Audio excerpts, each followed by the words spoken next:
Hi, this is John on behalf of Expert Village. In this video clip, I'll be talking about mixing coolant.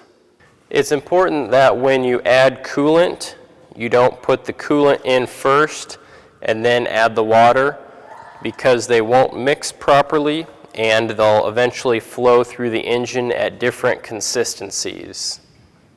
The recommended mixture of water and coolant will be labeled on the bottle you buy.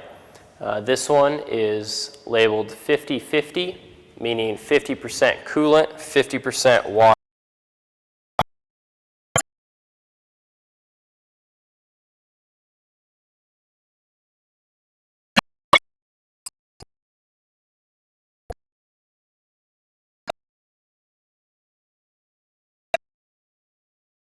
Antifreeze to the water, it will increase the boiling point and decrease the freezing point enough to protect your engine on a cold winter day and on a hot summer day.